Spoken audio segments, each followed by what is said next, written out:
Bienvenidos a Lo Simple No Vale. Hoy tengo el placer de contar con Nacho Montes de Oca. ¿Qué tal estás, Nacho, otra vez? Un ¿Qué gusto tal? conocerte. Buenas tardes, ¿cómo estás? Y bueno, hoy tenemos el placer de contar con Talef Alisamen, especialista en África y en Oriente Medio. ¿Qué tal estás? Muchas gracias. Un placer, estoy muy bien. Muchas gracias. Bueno, vamos a hablar de lo triste que se está viviendo hoy en día en Sudán. Y bueno, antes de entrar un poco a lo que está sucediendo hoy en día, pues cualquiera de los dos me da igual un poco a qué se debe el conflicto que ocurre allí en estos momentos. Se trata de un enfrentamiento entre dos distintas fuerzas del mismo ejército sudanés. Esto viene a raíz de las protestas que estallaron en el país a mediados, finales del año 2018, protestas que pedían o se sumaban, digamos, un poco a esa ola de lo que se conoció como Primavera Árabe, donde los pueblos se levantaron en contra de las dictaduras o de los regímenes autoritarios que venían gobernando la mayoría de países árabes. En Sudán, el pueblo se levantó a mediados finales de 2018 contra el presidente Omar Bashir, que llevaba liderando el país casi 30 años. Omar Bashir, y aquí abro un paréntesis también para señalar que llegó al poder también gracias a un golpe de Estado que dio en el año 1989. Llevaba en el poder casi 30 años y el pueblo se levantó en una revolución contra Omar Bashir. En 2019, digamos que el ejército o el ministro de Defensa, que era el responsable del ejército en aquel entonces, salió en un discurso al pueblo donde informó que el presidente había sido detenido y que había sido cesado de su actividad como presidente, que iba a ser juzgado y que se había formulado un consejo militar para liderar el país. Este consejo militar, aparte de estar liderado por el ministro de Defensa, estaba liderado también por dos nombres que hoy ocupan portadas, que es Hemdeti, el responsable de un área o un ala de las fuerzas militares de Sudán, que son las fuerzas de intervención rápida, y estaba formado también por Borhan, que era un general muy importante y responsable dentro del ejército. Digamos que este consejo fue liderando el país y de forma resumida, tras muchos acontecimientos, el ministro de Defensa también dimitió meses más tarde y el poder quedó en manos del responsable del ejército, que es el Borhan, el general Borhan, y digamos que su mano derecha o su responsable segundo o su sucesor,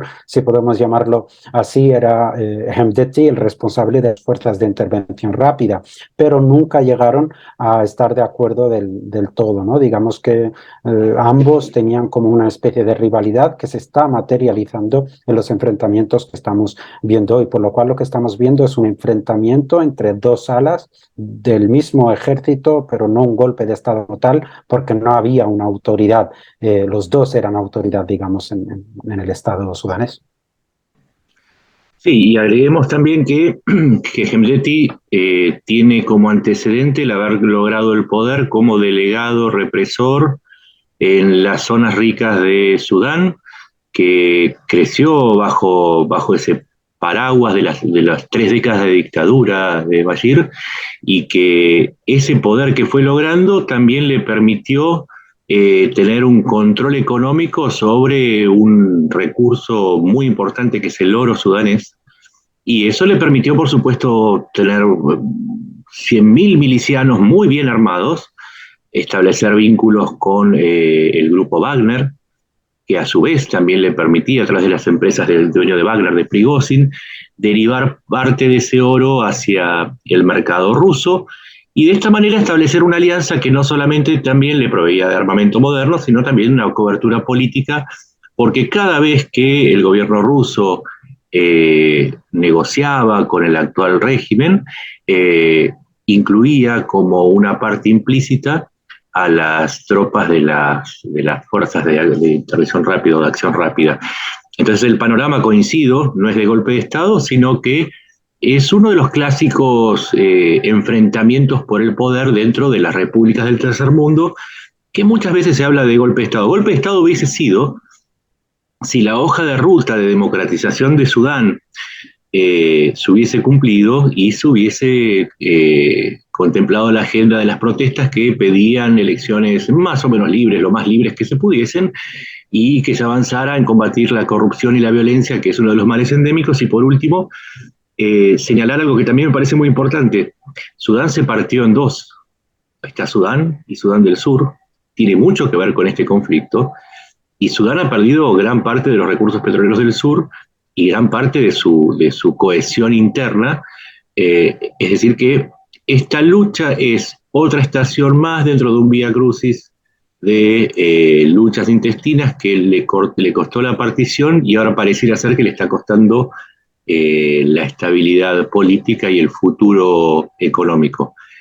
Visto como parte de un proceso largo, Sudán está en este momento tratando de definir cuál va a ser la fuerza que va a prevalecer entre dos oponentes, que uno tiene el Estado y el otro tiene los recursos, y de esa manera se equilibran y hacen que la violencia continúe y no tenga un ganador nítido. No es un golpe de Estado, es una lucha por el poder.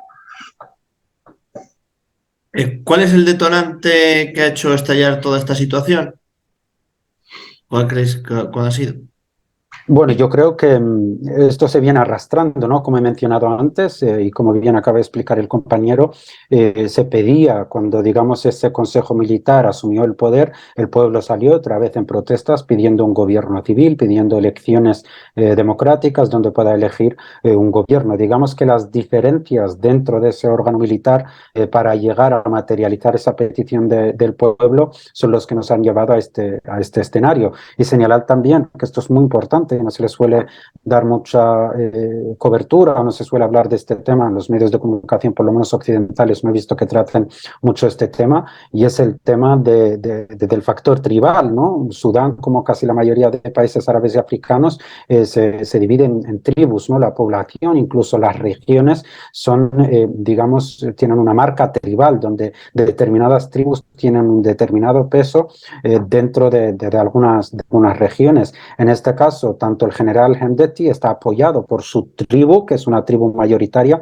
sobre todo en el sur de Sudán, y la mayoría del ejército, que se calcula que son 100.000 soldados, más o menos aproximadamente, pertenecen a su tribu, a tribus cercanas a su tribu, mientras también por el otro lado, Borhan está apoyado por su tribu y por tribus cercanas a su tribu, por lo cual aquí también tenemos un factor muy importante social dentro de Sudán, que cada tribu también apoya a un determinado general porque cada tribu quiere llegar al poder. Este es un factor sin duda importante, pero yo creo que la clave también para entender la gravedad a la que está llegando el asunto, y hace poco seguía en el canal Al Jazeera, que está haciendo una cobertura continua de lo que está pasando en Sudán, e informaban que tanto Francia, Alemania, Reino Unido, Estados Unidos han cerrado todas sus embajadas en el país y están intentando encontrar modos de desalojar su personal diplomático en el país. Esto es una señal de que la situación no tiene vista de resolverse, digamos, en un futuro próximo, cercano, y que se puede agravar en los próximos días o las próximas semanas. Pero debo señalar, como decía, que el factor más importante para que este conflicto llegue a donde está llegando es que también cada uno de estos generales cuenta con el apoyo y la alianza de cierta potencia internacional. Como bien decía antes el compañero, el general Hemedti tiene una relación, o sea, ha hablado de que tiene una relación muy cercana a Rusia, que incluso prometió que si llegaba a ganar esta guerra y llegar al poder, iba a establecer bases militares rusas en el país, lo que hace que de una forma directa o indirecta pueda recibir, y digo pueda porque no hay confirmación por parte de nadie, pueda recibir apoyo por parte de Rusia, pero es que Estados Unidos, la OTAN o el bando occidental tampoco se queda atrás. Desde un primer momento apoyó al general Borhan y muestra su apoyo al general Borhan de forma directa, incluso han llegado a declarar que él es el legítimo, ¿no? Digamos, para liderar el país en esta fase de transición, y no se descarta que también reciba algún tipo de apoyo militar o apoyo de inteligencia en esta guerra. Por lo cual yo creo que nos encontramos al final ante el mismo escenario que se repite siempre en distintas zonas del mundo, que son las fuerzas coloniales y neocoloniales que intentan también llevar sus diferencias o llevar esa rivalidad que existe entre el bando chino-ruso y el bando occidental o el bando otanista, y esta vez se está reproduciendo en el terreno de Sudán, ¿no? Sí, y aclaremos que a diferencia del conflicto entre el norte y el sur, en este round son todos grupos islámicos, y voy a aportar más a lo que dijo Taleb. También la pertenencia a las tribus, como las fronteras las fronteras coloniales fueron trazadas de una manera casi caprichosa, hace que los grupos tengan apoyos más allá de las fronteras.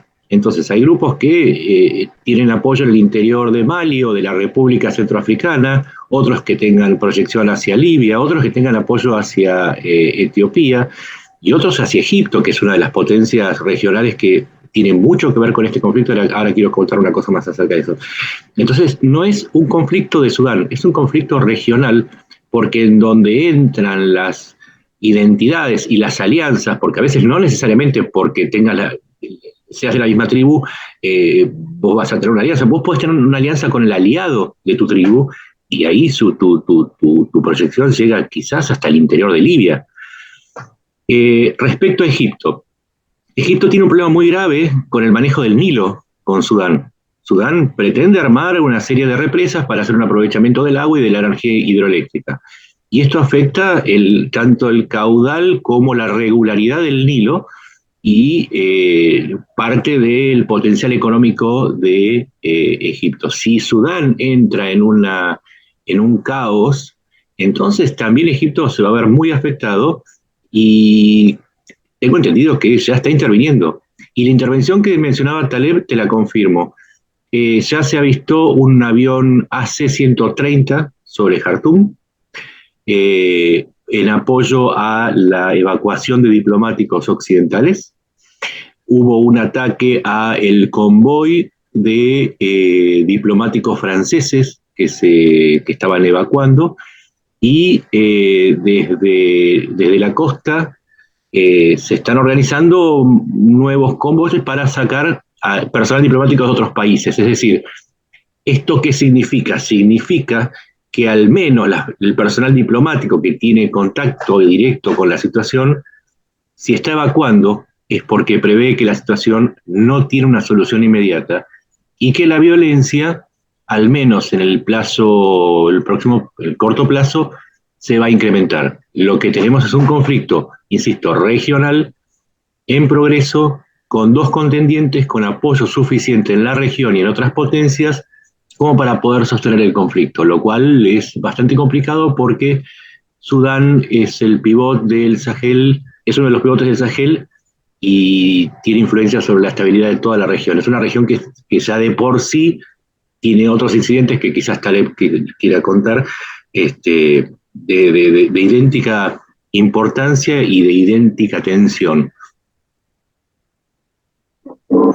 Sí, yo creo simplemente añadir que Sudán es efectivamente lo que tú acabas de decir, que no es un conflicto, digamos, que se centra solo en Sudán, sino que es un conflicto regional, ¿no? Que puede afectar a todos los países que rodean a Sudán, que en su mayoría también tienen conflictos internos y no son conocidos por tener una estabilidad económica o política, por lo cual son países muy frágiles, donde el conflicto en Sudán podría arrastrarles también a ese caos. Recordemos que Sudán tiene frontera con 7 países del África, es el segundo o tercer país más extenso geográficamente dentro del continente africano, lo que hace que su influencia y lo que hace también que la inestabilidad dentro de Sudán afecte a todos los países vecinos y, como bien has mencionado, los conflictos también con Egipto por el tema del Nilo, que los sudaneses está ocupando, incluso hubo una mediación árabe para que haya algún tipo de solución, podría verse agravado, lo que podría también confirmar que Egipto pueda tener una mano en apoyo a un general o a otro que pueda beneficiar, digamos, sus intereses sobre el tema del Nilo, que estaba en negociaciones con el gobierno de Omar Bashir, por lo cual hablamos de un conflicto bastante grave que podría afectar, como bien has mencionado, a la región en general, ¿no? Sí, además que la salida de Sudán no es posible sin financiamiento. Ese financiamiento depende a su vez de que el Estado, en este caso una de las partes, pueda acceder a los beneficios de lo que la otra parte controla, que no es solamente oro, porque mencionamos el oro, pero también hay yacimientos de petróleo y gas, también hay estaño, hay una serie de metales que podrían ayudar a que la economía sudanesa encuentre un carril económico para la democracia, porque democracia sin dinero no funciona, eso lo sabemos. Entonces se da esta situación en donde el gobierno está peleando por los recursos con los rebeldes. Y si no se resuelve esa cuestión económica, no es posible avanzar en una agenda de democratización, que estamos hablando de un paso muy posterior. Mientras tanto, esta pelea por los recursos tiene como contracara que además está financiando la rebelión y está, a su vez, con esos intereses implicados, está permitiendo que otras potencias se inmiscuyan en el conflicto interno justamente por la existencia de estos recursos económicos. Entonces la situación es compleja, es muy compleja. Y si Sudán no conjura el peligro y no se ordena, como bien decía Taleb, las implicancias van a ser en toda la región y podría despertar un efecto dominó potenciando conflictos tribales, económicos y políticos que ya existen en la zona, empezando por Egipto, que no está atravesando su mejor momento de estabilidad interna. Es claro, estábamos hablando un poco de todo lo que sucede, de los implicados, pero también os quería preguntar, Talef, ¿cómo está siendo la violencia que está generando dentro del país en la actualidad? ¿A qué niveles está llegando? Bueno, es que hay un problema bastante serio, es que generalmente en los conflictos que se producen, tanto la Cruz Roja o la Media Luna Roja o las Naciones Unidas o algún organismo internacional se le suele dar permiso para acceder y para que haya un registro, un contacto directo con el terreno y que se sepa cuántas víctimas hay o que haya un número digamos, estimado de víctimas, de heridos, de refugiados y demás. En este caso, esto no se está produciendo y el noruego enviado de las Naciones Unidas para Sudán ha declarado en 2 ocasiones que les está haciendo imposible a las Naciones Unidas poder acceder a los organismos o poder trabajar sobre el terreno para tener un número determinado de víctimas o para saber qué está ocurriendo en el terreno. De momento lo que se informa, lo que informan activistas presentes en la zona, activistas sudaneses, es que los hospitales ya no cuentan con ningún tipo de recursos para atender a los heridos. El número que dio la OMS ayer es que las víctimas mortales, al menos lo que la OMS tiene conocimiento, son de 332 víctimas mortales y alrededor de 3.400 heridos, pero se estima que el número es muchísimo más, podría ser el doble o el triple, ya que los enfrentamientos no han parado. Lo que informaban también medios de comunicación árabes hace escasos minutos antes de entrar con vosotros, seguía varios medios de comunicación árabes que decían que pues miles de personas están cruzando las fronteras con los países vecinos, escapando, digamos, de esa escalada militar, ¿no? Lo que yo creo es que nos enfrentamos a un peligro real, donde Sudán podría convertirse en un segundo Libia, donde milicias, como bien mencionaba el compañero, milicias controlen determinadas zonas donde los recursos naturales son abundantes. Y recordemos que Sudán es un país también con grandes recursos, no solo en oro, en yeso, sino en otros metales también muy importantes. Tiene petróleo, tiene también gas y puede que se convierta, ¿no? Esa situación de inestabilidad se convierta en un, digamos, especie de anarquía, ¿no? Como es Libia ahora, donde determinadas milicias armadas controlan las zonas más ricas, donde la mayoría de la población se vea obligada a exiliarse y donde el Estado pues brille por su ausencia, es decir, que no haya un Estado, que no haya un gobierno y que no haya digamos, un orden establecido o centralizado en un mismo gobierno. Es un peligro real al que no solo, como hemos mencionado antes, se enfrenta al pueblo de Sudán, sino todos los países de la región, porque Sudán es clave y es un país clave dentro de la árabe y es un país clave dentro de la Unión Africana. Entonces se necesita que Sudán recupere al menos algo de estabilidad y remarcar aquí que todas las mediaciones que está intentando hacer las Naciones Unidas o los distintos actores internacionales son mediaciones en vano porque ninguna de las partes quiere entrar en razón. Se ha contado también por parte de expertos sudaneses o por parte de reconocidos políticos que actualmente el único capaz de llegar a una mediación real es la Unión Africana, porque la Unión Africana ha mantenido un contacto con los 2 generales desde un inicio o incluso antes de iniciarse el conflicto, pero Moussa Feki, que es el presidente de la Comisión Africana con una importante delegación de la Unión Africana, lleva días intentando llegar a Sudán y les ha sido imposible porque el aeropuerto de Sudán es uno de los puntos centrales donde se están produciendo estos enfrentamientos, con lo cual tenemos constancia de que hay varios esfuerzos de distintas agencias internacionales y organismos como la Unión Africana, pero hasta el momento lamentablemente no se está llegando a esas negociaciones. Sí, en apoyo a lo que decís vos de los combates en los aeropuertos, vamos a explicarle algo a la gente, que es que antes de que estallara el conflicto, Hemedti había negociado si se incorporaba a las filas del ejército, si pasaba bajo un control civil, con sus milicias, tenía que firmar el 1 de abril un acuerdo, no lo firmó y a partir de ahí se inicia el conflicto. Y esto tiene una implicancia muy importante porque sus fuerzas estaban desplegadas dentro de las zonas, o sea, compartían zonas con las fuerzas militares. ¿Por qué es importante? ¿Por qué tiene que ver con el aeropuerto? Porque si hubiese una línea de frente de combate delimitada por la región que domina cada tribu, sería mucho más sencillo de entender. Pero los combates se producen en las ciudades y en los puertos porque en muchas de ellas había fuerzas de Hedemti desplegadas. Entonces, la violencia es mayor precisamente porque a lo largo de gran parte del país las fuerzas rebeldes ya tenían cuarteles, incluyendo en la capital. Y esto tiene que ver también con que cuando vos ves el conflicto y ves por qué las organizaciones internacionales no intervienen, tiene que ver con algo, con un hecho pasado, con la masacre de Darfur y con la guerra de separación de Sudán del Sur. Los dos generales, como vos dijiste, Taleb, están vinculados a Bashir, al régimen de Bashir. Bashir, como Putin, tiene un pedido de juzgamiento por parte de la Haya. ¿Y quién fue el actor que impidió que fuera entregado? Justamente la Unión Africana. Entonces la Unión Africana tiene un ascendente importantísimo, yo te diría que es el actor principal, inclusive más que Rusia y más que Arabia Saudita o Estados Unidos, dentro de Sudán. Y de alguna manera lo está tratando como un asunto africano. Entonces los organismos internacionales no están pudiendo entrar porque no pueden romper esa serie de pactos que viene de la época de Bashir.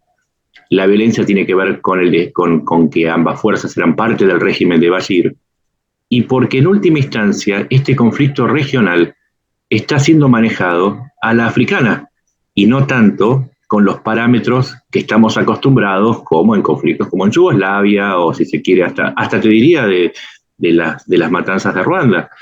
Entonces, quizás la compliqué mucho, pero lo que quiero decir es que la explicación de tanta violencia interna tiene que ver con factores históricos recientes. Es un conflicto regional, pero manejado por África, ¿sí? como conjunto, y se da en el interior de una sociedad en donde ya estaban desplegadas las fuerzas enfrentadas y donde no hay líneas nítidas claras de combate. Se combate en las ciudades, se combate en los puertos, se combate en donde se encuentran rebeldes y gobierno, y eso eleva aún más la violencia y el número de víctimas.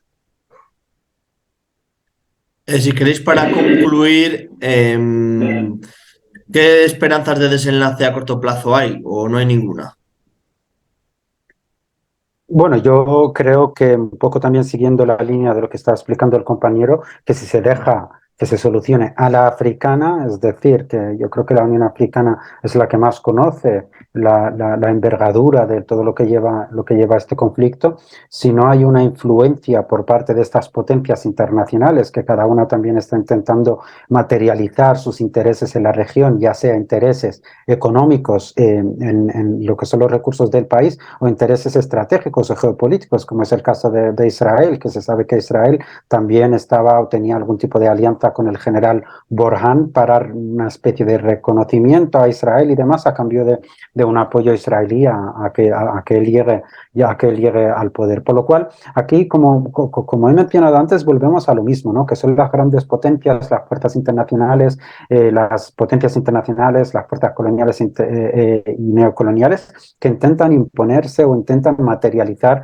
ese conflicto interno que tienen por mantener el poder o mantener alianzas con los gobiernos en los países que tienen cierta relevancia, cierta influencia. Sudán es un país con mucha influencia dentro, como he dicho, de la Organización Africana, de la Liga Árabe, por lo cual aquí también nos encontramos con el Estados Unidos, con China, con Rusia, con la Unión Europea, con Israel, cada uno luchando porque llega al poder, digamos, su caballo, ¿no? Ganador, para que le ayude o para que también le apoye o para que materialice su control sobre esos recursos naturales o sus intereses geopolíticos o intereses estratégicos en la región. Por lo cual creo que es muy importante, primero, que se deje trabajar a la Unión Africana, porque es un tema sensible, es un tema que si no hay una influencia por parte de estas potencias se podría llegar a solucionar. Yo creo que la tabla de negociaciones es, digamos, un paso obligatorio al que se va a llegar. Yo creo que ahora lo que están intentando los dos generales es llegar a esa tabla de negociaciones en una posición de fuerza, por eso están, digamos,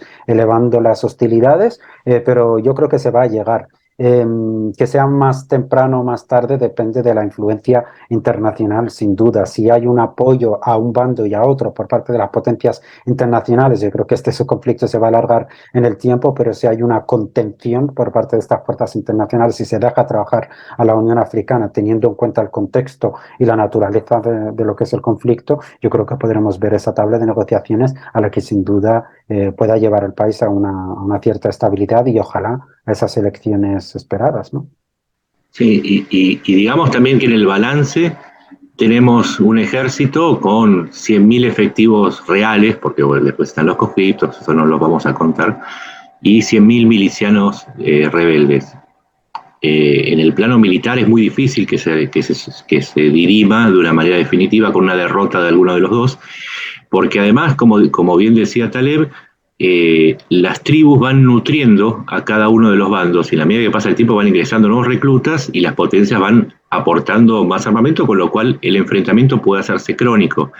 Esperar que uno de los dos bandos sea derrotado es una utopía porque las tribus siguen existiendo y siguen con sus intereses y siguen con sus alianzas. Por lo tanto, no va a haber una solución militar. Siempre las soluciones, y por eso la solución a la africana, las soluciones son políticas, siempre son políticas, que tienen que ver con un reparto de los recursos, con lograr equilibrios en el reparto de los recursos y con alianzas externas que no interfieran en el sentido de alentar un conflicto, sino de buscar que Sudán encuentre la estabilidad para poder explotar los recursos. Si se van a explotar los recursos, el estilo de, digamos, el Sahara Occidental, en donde se forman, o Libia, mejor dicho Libia, vos lo dijiste, Ale, en donde vos le das poder a un grupo para que domine una región, para poder sacar el petróleo que está en esa región, lo que vas a tener es una guerra civil continua que va a depender tu inversión de que no sea desalojado la milicia que vos estás pagando. Entonces, esa no es la solución no es militar. Lamentablemente, en este momento estamos en esa instancia, pero ojalá el grupo de naciones africanas empiece a encontrar a través de Sudán una fórmula para conjurar estos conflictos internos que parecieran mostrar una tendencia creciente y no una dirección de paz a partir de la crisis global y la crisis global de la deuda y de los recursos. Ojalá África encuentre un camino propio y no dependa tanto de las potencias externas. Yo simplemente añadir de una forma muy breve que hay partes también internacionales interesadas en que haya conflicto y que no haya estabilidad, que para ellos el escenario perfecto es ese. Estamos viendo que últimamente en Oriente Medio hay una especie de movilización nunca antes vista. Estamos viendo cómo Arabia Saudí soluciona sus diferencias con Irán. Hablamos de unas diferencias de siglos, de muchos años, que Estados Unidos ha estado siempre aprovechándose para armarse, para armar a los países de la región, para estar presente con bases militares en la región. Alimentaba el miedo en Arabia Saudí del gran enemigo Irán y de alguna forma indirecta alimentaba en Irán ese discurso anti-Arabia Saudí y ante países árabes, un discurso que beneficiaba a Estados Unidos. También hacía lo mismo con Irak, hacía lo mismo con Siria, donde alimentaba la enemistad del régimen sirio con el resto de países árabes, y de repente estamos viendo una serie de movimientos que van hacia la unión. Estamos viendo un acuerdo de normalización de relaciones entre Arabia Saudí e Irán, que son las dos grandes potencias en la región. Estamos viendo pasos de normalización de relaciones entre la mayoría de países árabes, en los que se encuentran Emiratos Árabes, Qatar, Egipto, Jordania, Arabia Saudí, con el régimen sirio, con Irak. O sea, estamos viendo una especie de repente unión árabe islámica o unión de países árabes e islámicos en los que se encuentra Sudán, que podría en un medio largo plazo llevar la región a una unión real, a una paz, a un beneficio mutuo, ¿no? Donde estas potencias se unifiquen para ser una potencia, porque son realmente una potencia, y si se junta bajo un mismo discurso, bajo puntos de acuerdo podrían tener mucha influencia en el mundo, por lo cual hay partes interesadas en que haya un conflicto en Sudán que no permita que esa confluencia o ese acuerdo árabe islámico llegue a materializarse. Este es un punto a tener en cuenta, ¿no? Y también que Rusia deje de enviar a los mercenarios de Wagner a Sudán a controlar el oro, a la República Centroafricana, a Mali. Yo preferiría que nadie meta sus pezuñas en África, porque son muchos los intereses, porque Wagner también está en Libia, porque Rusia también está en Argelia, porque tiene una base en Siria. Entonces, me parece que en ese juego de potencias, Occidente encuentra, si es el que promueve la inestabilidad, encuentra también en Rusia un cómplice perfecto para poder perpetuarla. Hacen falta dos para la inestabilidad, y en este caso me parece que deberíamos sumar a la fuerza también a Rusia y sus apetencias globales que tienen algo que ver por lo menos con el conflicto de Sudán, tienen bastante que ver, y con el apoyo a los rebeldes.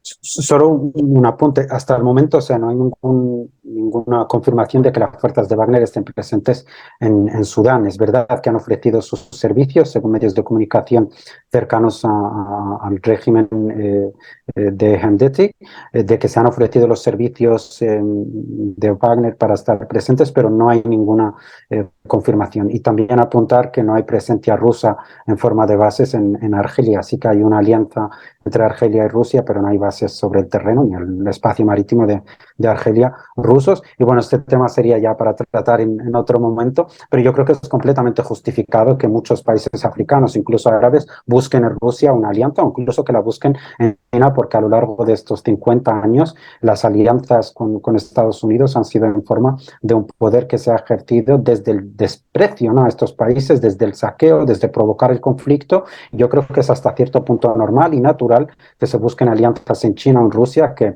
sí van a estar presentes en el terreno, pero que por lo menos van a tener cierto respeto por los pueblos, por su cultura y por su forma de manejar sus recursos naturales, ¿no? Yo creo que hasta cierto punto es natural, pero bueno, este es un tema muy extenso que podríamos tratar en otro momento. Claramente tenemos un desacuerdo respecto a quiénes son los actores, pero lo que sí estamos de acuerdo es que África merece un poco de paz después de tantos años de turbulencia. Por lo menos centrémonos en el acuerdo que tenemos. Me parece que es una buena forma de cerrar esto, porque si no siempre terminamos peleándonos por diferencias, sino por las coincidencias, que es lo que me parece que es el camino de la paz, ¿no? Sin duda, sí. Pues lo dicho, pues muchísimas gracias a los dos y un fuerte abrazo, ya nos volveremos a ver. Gracias a vos.